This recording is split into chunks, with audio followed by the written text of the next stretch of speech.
Hey, Jesse. Hey, Lindsay. What are you drinking today? It's truly unruly. It's berry blast. Yes, from the past. That's also what I'm drinking today. We went to the good old liquor store. Lacra. And I have Vista Bays that I'm also going to be drinking. But I had these during the summer. And I was like, you know what? I kind of liked them. But they're very strong. I do suggest mixing them with like a Sprite. Or in my case, a Sprite Zero. But anyways. Hello, everybody. Hello. Yeah. Oh, and happy almost Halloween. Like it's 2 days away from the day this will come out. Yeah. We're excited. We're ready to bar in the way. It's bothering me. Hi, I'll open your face. Okay. There we go. We like that better? Yeah. You like that better? Well, it's the bar. You know, like Men in Black where he pulls his skin all the way back. And he's like, you like that better? His head's all like, air, your skin's falling off your bones. I love that lady because she's just so like, your skin's falling off your bones. Yeah. Sugar water. But anywho, so today we're recapping. Basically, it's the Devil Made Me Do It case that the Conjuring 3 is based off of. Yes. And the audiobook that I read about the case was The Devil in Connecticut, which is a very Warren biased book. I mean, that author literally worked with them for a couple of different Kind of put me on the fence again. I know. Like, okay, I was Team Lindsay over here on when we did the podcast. I was kind of Team Lindsay, and then it was just like I watched this. I'm kind of on the fence again. I'm like, Well, we watched The Devil on Trial. You're on the fence? Still, I'm on the fence. I think. How did that documentary not make you more on my team? At the end of it, I was like, well, they only got like a couple of grand out of fucking trying to make this a big thing, and so they should have been saying, hey, this is bullshit all to begin with, right? Well, what I said was, okay, so I told you that Carl Jr. came out, I think it was 2007, spoke out against it, and his brother David, the one who was possessed, spoke with him. But then he flipped the script back to, yes, I was possessed when Netflix made that documentary. Yeah. And there was money involved. Right. And it was like, I got to make this a thing again. Yes. So, I mean, I believe in paranormal activity. I don't think that this was what it was made out to be. And I definitely don't feel like the devil made Arne kill Alan Bono. Sorry. I just don't think that either. But we're going to start, towards the beginning. So the Johnson family, which is Arne's family, it's his mom, sisters, and niece. They all live together in Bridgeport. And Debbie Glatzel has been boarding with them for a few years. And they decide, and she has a little boy from a previous marriage when she was a teenager. She's 26 at this time. So they find a house in Newtown or Newtown. They say Newtown on the documentary, but in the book that I listened to, it was called Newton. So I don't know. Tell us if you're from Connecticut. Is it Newton or Newtown? I think it's kind of like some of the places in Florida where they say like Ocala. I ain't never heard it called that. I've heard it called Ocala. I've heard it called Ocala. And then Alachua has been called Alachua. Or Alachua. Yeah. That's kind of like the thing, I like Newton. Isaac. Newton. Well, it is spelled Newtown. Yeah. Yeah. It's spelled Newtown. But anyway, so Debbie and Arne are in a relationship, which was very weird because Debbie met Arne when he was 12 years old. Yeah. And Debbie was 19. So there's some hidden turmoil going on right there to begin with. Not right. It's not right.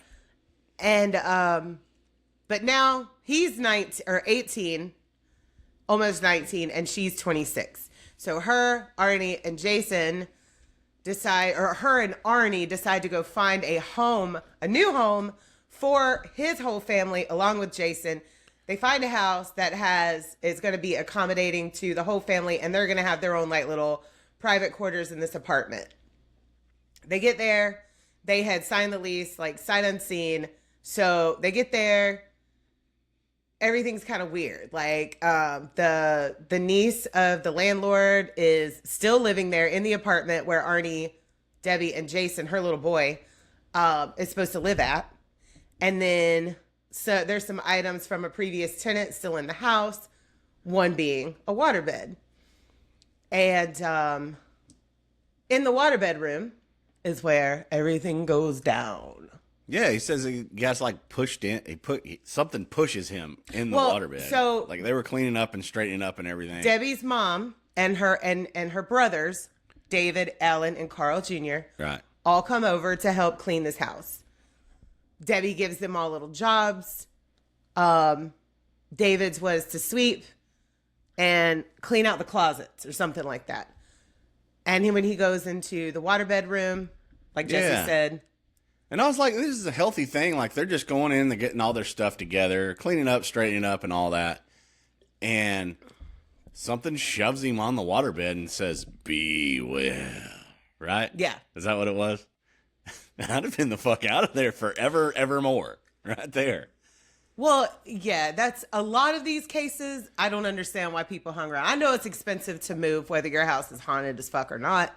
But like, I know it was a different time period that a lot of these cases happen. And I don't know. I just don't know why more of it wasn't reported to authorities. So it could have been like locked in as more documented better. Yeah, less bullshit. Because a lot of the like you were telling me, you said that a lot of the documentation we can't even have access to it, right? Yeah, and but I'm going to talk more about that in the next couple of episodes, because I'm going to talk more about cases that Ed and Lorraine Warren were a part of and who they were and how they got started in this whole demonology / clairvoyant / Jesus saves teamwork. Well, that's where I was kind of on the fence about it. I'm still kind of, because I want more proof. I want more stuff. So if anybody if you have access to that shit, send it to us. Well, you want more. They have audio. Yeah. Okay. But there was supposed a video that nobody's seen. Right. Carl Jr. lived in the house with this family and says that it is all bullshit. And also, we were talking about this last night when we were watching the documentary. David Glatzel, now it's a grown man, remembers details of his possession, but other people all the don't. rest of them don't. When they're possessed, if they don't, it's like a blackout. Possessed, you're right. They don't remember shit out of fuck. Then it's like you can't recall that. Nothing ties together. When something takes you over completely, you're supposed to not remember that. So I don't remember seeing anything that I've seen and recall, and nobody has ever remembered all the stuff that was going on like he did. Like it was like making it up, but he stuck to his story, and it did seem so coerced, like something led him on to doing all. So, you know.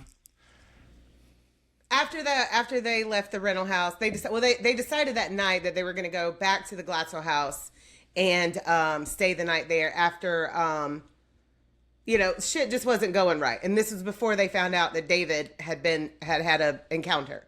So they get back to the Glatzel house. They're all having dinner and whatever. And later on in the evening, David tells Alan. And he's like, well, we got to tell the family. So they told the family, and then weird shit starts happening to the family. And they decide that they're not going to move. David and Arnie decide that they're not going to move into the rental house. But David's mom has put all the money she has into signing into this home. So she's like, well, you guys are weirdos. We're moving in here. So it was her 2 daughters and niece. And Arnie was like begging and pleading. Arnie and Debbie were like, please don't do this. And then even the tenant was like, oh, he saw, an old man ghost, because that was what he said at first. That was in the book, that he saw an old man ghost. But then on this documentary, he said it was a Halloween devil costume entity that he saw. Remember? Yeah. In the book that I listened to, which was supposed to be a first-hand account, he saw an old man first who later on became to look like Satan, which they called the Beast. And it's very confusing. So anyway, while they're at the Glatzel house, David also says that he can see what's going on at this rental house. And this was before they go back and say, we're not moving. The dog is getting tormented. They leave their poor little dog behind all night long.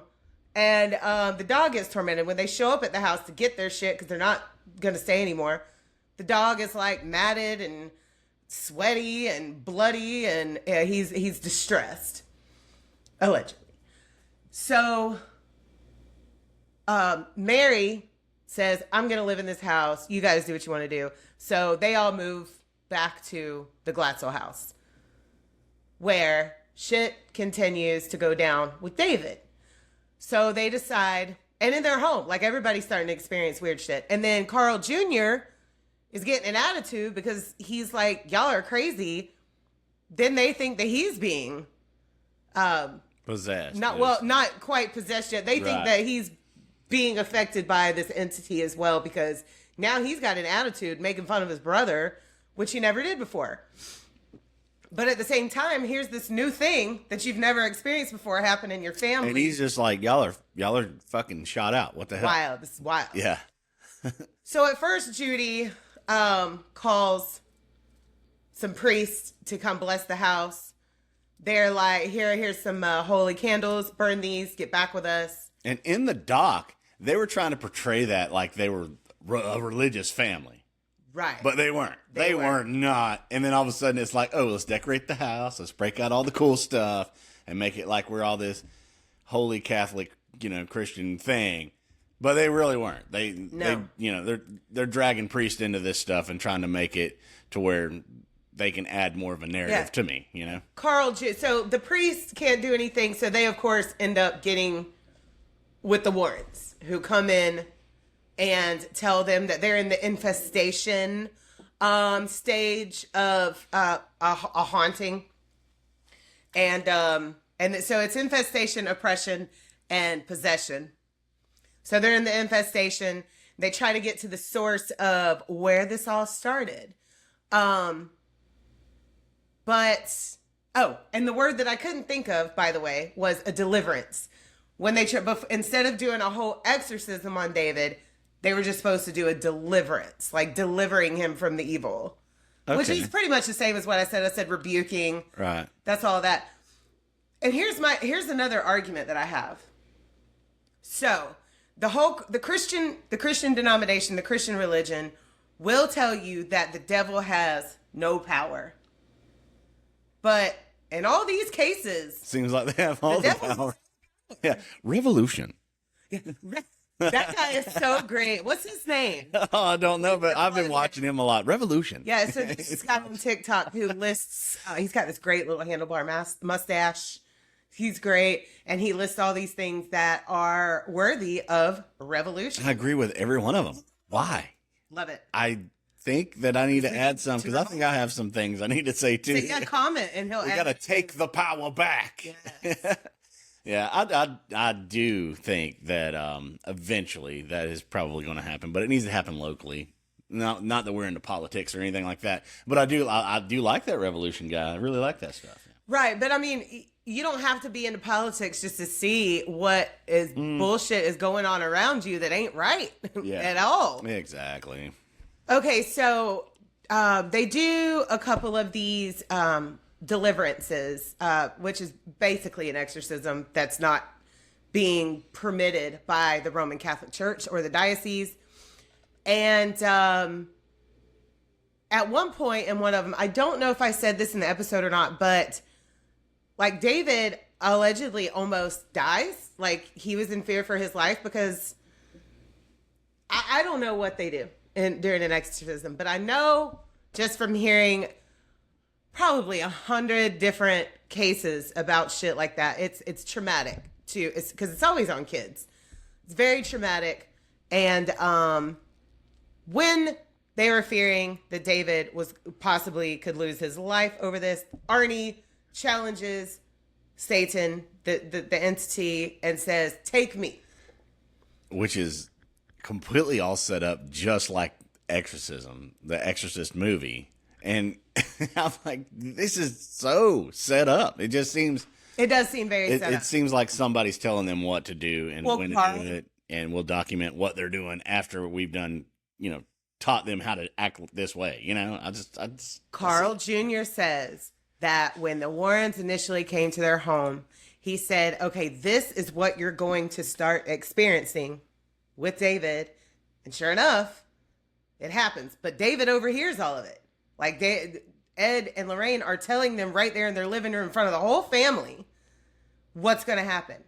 And in 2007, David said that he fed into it. It's a charismatic proclamation where they're actually manifesting something to actually happen, right? That's what I feel like is what. And they're basically coaxing this kid into doing what he did. Revolution. A revolution. But so now the beast has left David. Now it's into Arne, but it happens slow at first.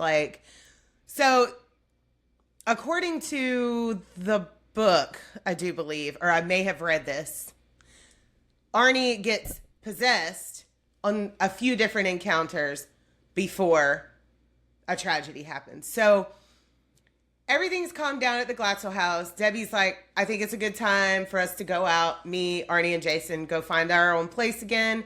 She finds a man named Alan Bono who has a kennel that he has inherited. He doesn't really want to take care of it, and that is her profession. She is a professional dog groomer and knows how to run a kennel. The thing about that is I don't think I could ever drain the anal gland of any animals, I don't think I could do it. Oh, yeah. Yeah. They have to do that? Yeah. That's like a big thing. You take your dog. Oh, especially if you have we're not animal people, so I don't. Yeah. We like animals. We just don't want one. Well, years ago when I had a little terrier dog, that was one of the things that they do for you. Is that's part of the service. It's like squeezing the butthole of animals. What does that do? I don't know, but there's a thing. Maybe we can look it up. But there's a thing where they do that. They have an anal draining thing where they squeeze and yeah. Listeners, comment on this and help me understand, because I don't know. I had never heard of that. Oh, yeah. That's the only thing. Trimming and cool, whatever, even if it's a crazy-ass dog that's kind of rough to get them all. But I love that. That's really cool, because you can make, poodles look really cool or whatever kind of animals look really cool. Or little dogs, you can make them look like little tigers and fucking lions and shit. And oh, my. Yeah. Tigers and bears. Yeah. But the butthole thing, I don't think I could be a butthole surfer on that one. Yeah, because I got to squeeze it or something. Yeah, you got to look that up. Yeah, thing. Well, I do know that's how they get, what is it, raspberry and vanilla artificial flavoring? Oh, the beaver ass, North American beaver ass. We've all ate it. Yeah, all of us. We have all ate the North American anus It's from gland. Milking the anal glands of a North American beaver. That is how you get... Well, they harvest them and they dry them out, and they use that extract from the dried out anal gland. Yeah. Who discovered that? Yeah, I guess, maybe some trappers or some shit walking around. It's let's eat this butthole. Oh, this is good. Shit. Let's make ice cream from this. See, that's the kind of shit that hurts my brain. Who was the first one to discover that? Yeah, who licked the butthole of the beaver? American beaver tastes like vanilla and raspberry. Well, it had to have been some, because that was a big thing. That's not what it tastes like, but that's what they use to make those flavors. Yes, right? yeah. For some reason, that creates a taste that tastes like that. Vanilla is vanilla and raspberry, right? That's just the two, and artificial flavoring, not natural. No, that's a natural flavor. It's not artificial at all. It says it when I looked it up before. It says it's how they make the artificial flavor. Yeah, but but it's a natural. I don't know how you twist that, but it's naturally the gland from the beaver's. But the flavor is artificial. Yeah, it's not the actual berry or the right. Yes. It's not vanilla and it's not. But it's So there's in the line of the butthole. But it's a natural thing. but it just makes the artificial flavor. So there's a line there, right? So anyhow, we've all ate it. You have too over there, listeners. oh Swear yeah, to God. absolutely. Yeah, look it up. I forgot the name of it. They got a big old long ass name of what they call that. So stay away from artificial flavors if you are terrified of the fact that it comes from a beaver's butthole. Yeah. Anyhow, read what's in your food.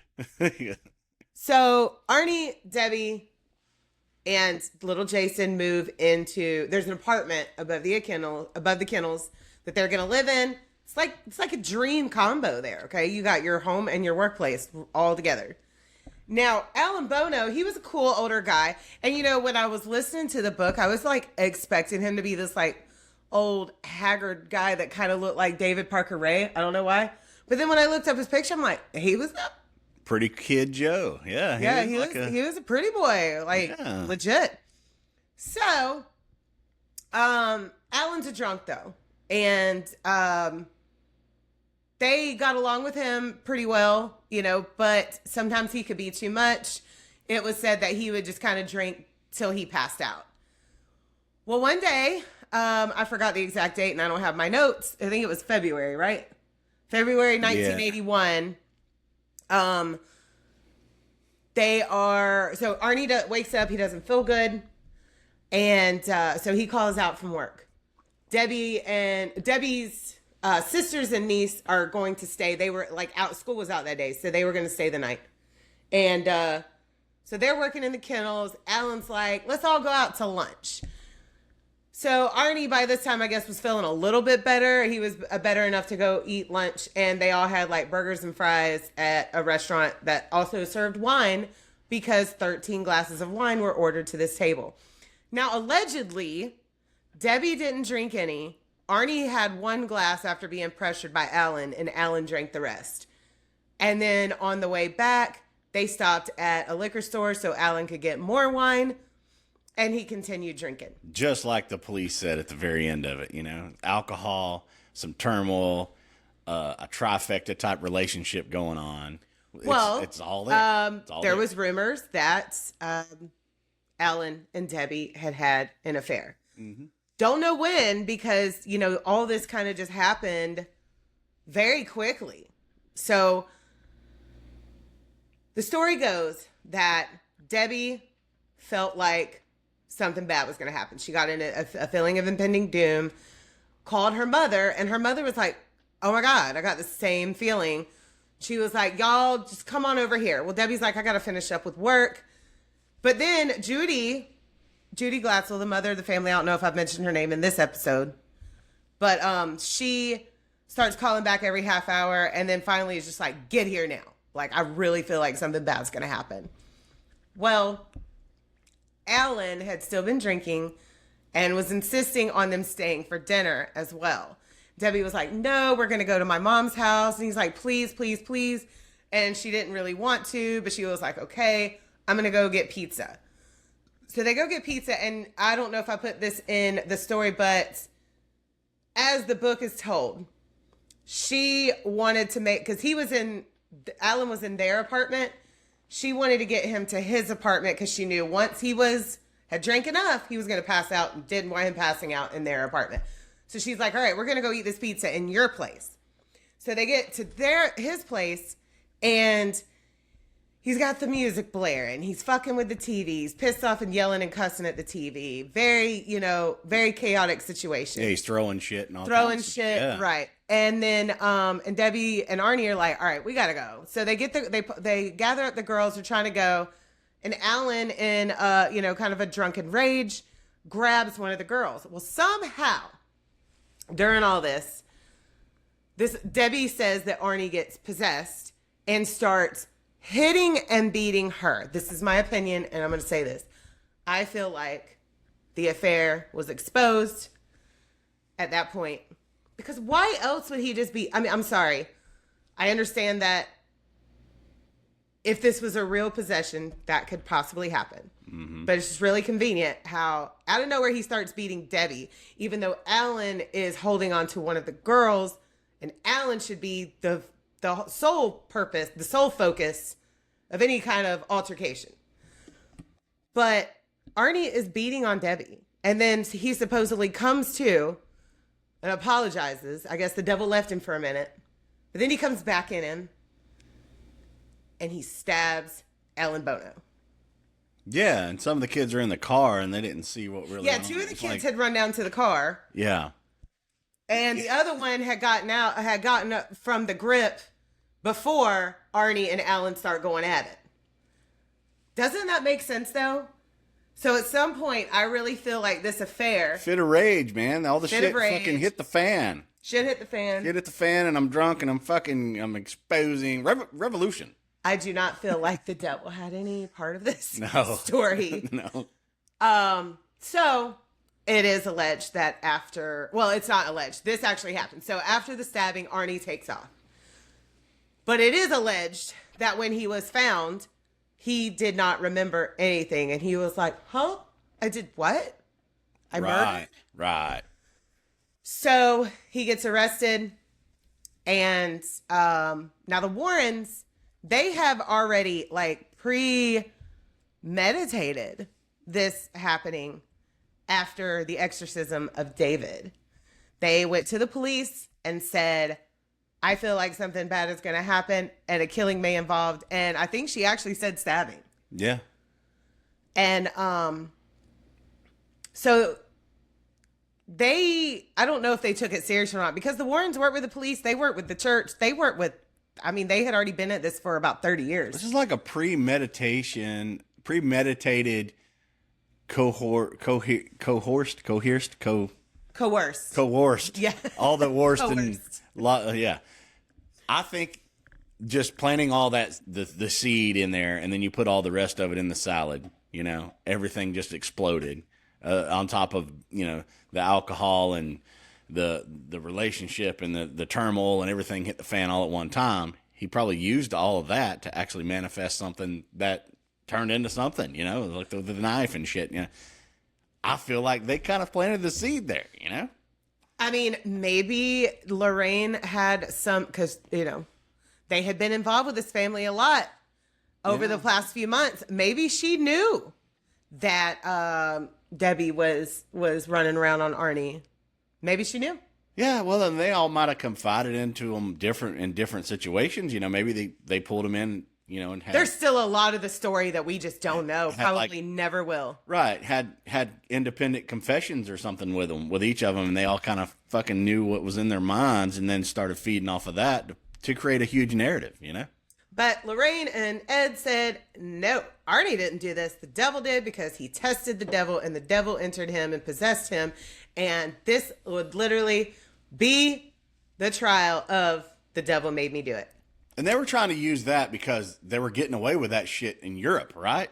I don't know. Yeah, I seen on the doc that we were watching. Okay. Yeah, that was like a defense that actually did work in Europe, like in a couple of trials. Yeah, I seen that shit. And Europeans, what the fuck? Yeah, the devil made me do it. And didn't work over here. At least that judge kind of fucking was like, nah. The judge in Bridgeport, Connecticut, or whatever county that was like, no. No, he was like... So this is what they decided to turn around and make it a self-defense case, because Alan had a hold of one of the girls who was a minor child, which was a crime within itself. So, but that didn't work either. Well, it kind of did, because... Brought it down to manslaughter. Manslaughter. Arnie is sentenced to 25 years, but he gets 5. He was a good boy. And he received some degrees in prison, and he married Debbie in prison, and he was out in 5 years. Now, he was on parole, so he had probably another 5 of probation. I don't really know how long, what a beautiful wedding. If I ever go to prison, let's get a divorce and get remarried back in prison. You're so dumb. No way we can have a beautiful wedding. Well, I think in prison, that's the only way that you can go see the only conjugal visits a person that's not related to you. So I think you can only have people that are related to you. So if you're not married, I don't know the rules. Yeah. But it probably depends on the prison, Yeah. Yeah, because, that wouldn't make sense, because there's murderers that have journalists and all that shit come in and talk to him. So I don't know. But I do know that that happens a lot. A girl that I used to work with, I just seen that she just married this guy like out of the blue. This was just being nosy on Facebook. Well, it was in my newsfeed. And then he was in prison. Dude, we did a string of podcasts where women were like chasing after the murderers and serial killers and shit. Oh, I know. That's wild. That's crazy. Now, at the same time, Revolution. I'm very glad that Lori. There you go. That was a good one. But that's a different one. That's a different story. That's a different thing. Got involved with Damien to help save him from death row. Yes. She was like, oh my God, he didn't do this.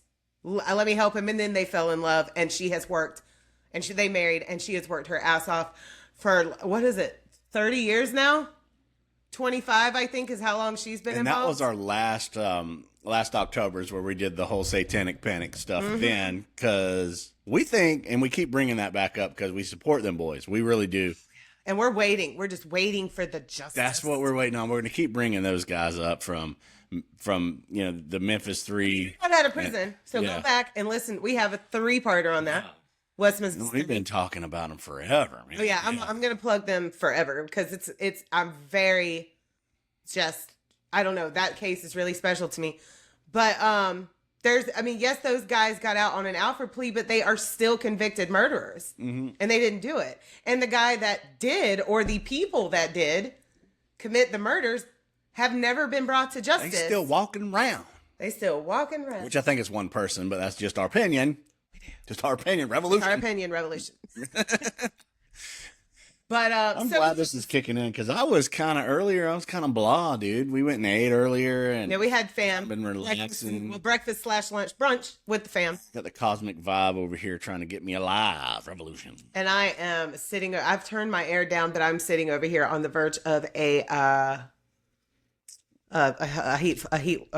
hot flash. Oh yeah, full Perry mode over here. Yeah, I'm like, it's already starting to beat up. But so we're gonna wrap up our recap. So that is, go back and listen to the full episode to get all the details. And so when you're watching The Devil Made Me Do It, just think about it with and a lot of that really tied in different frame of mind. To actually, we haven't watched that one. No, we just watched The Conjuring 1 and 2. And we've watched a couple of the nuns. They suck. So, but like and a lot of that all ties in just the same with what happened in Ocean Avenue. It was like, okay, they're trying to dive off into something they can't afford. Out of their price range. Money stress, right? Now you're adding the alcohol and you're adding the relationship and the crazy status of all that and being able to persuade children into doing something that's crazy and then build a whole thing. And then boom, boom. Ed and Lorraine show up, and then everything is just completely fucking scriptured, and a lot of it ties in with the exorcism. So, and I want to go ahead because we're going to talk about Ed and Lorraine for 2 more episodes. So I want to go ahead and mention so far things that they have made money off of just by what we talked about. So they've made money off of Amityville book and movie.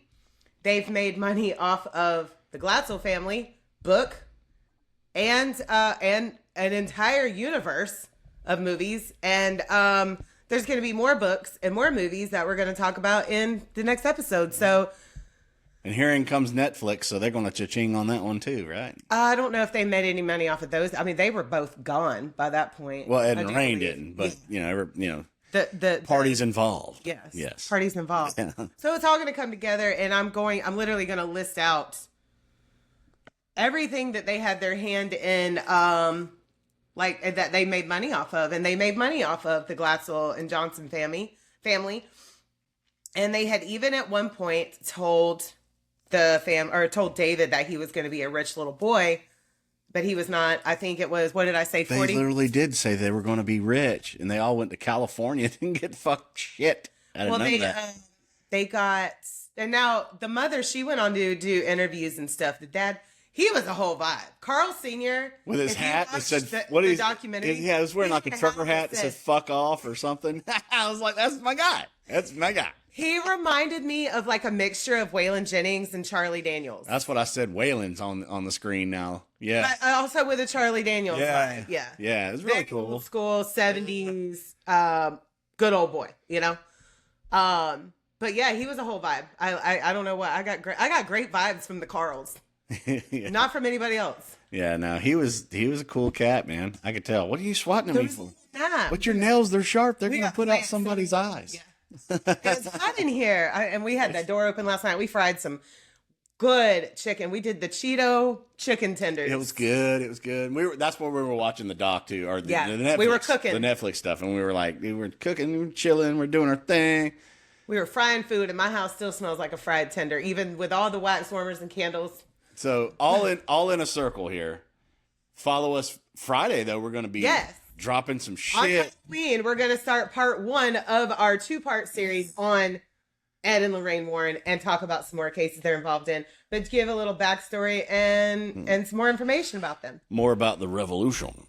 Yes. Yeah, revolution. And some the devil. Some shit that just kind of blew my mind when I found out about all of their stuff a couple of years ago. So if you have good evidence, I want video, more audio.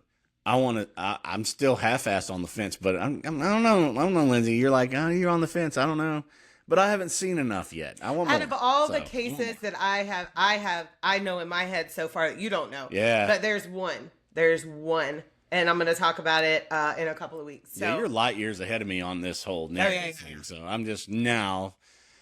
I have to stay that I'm still on the fence right now. And Just because. The one that I actually kind of believe they really weren't a part of. They tried to put themselves in it, but they weren't really like big. So that's why I believe something it a little cool more. enough to be half-assed legit, and they were like, but wait. Yeah. Revolution. Yeah. But anyways, we're going to wrap up this recap. So stay tuned for our episode on Friday. Happy Halloween. We love you guys so much. We are going to hydrate and get started recording. And it's going to be like a group 7 type session. So. Oh, yes. Yeah. We're on group 7. Well, Friday. Not here. You're on group like 6.5.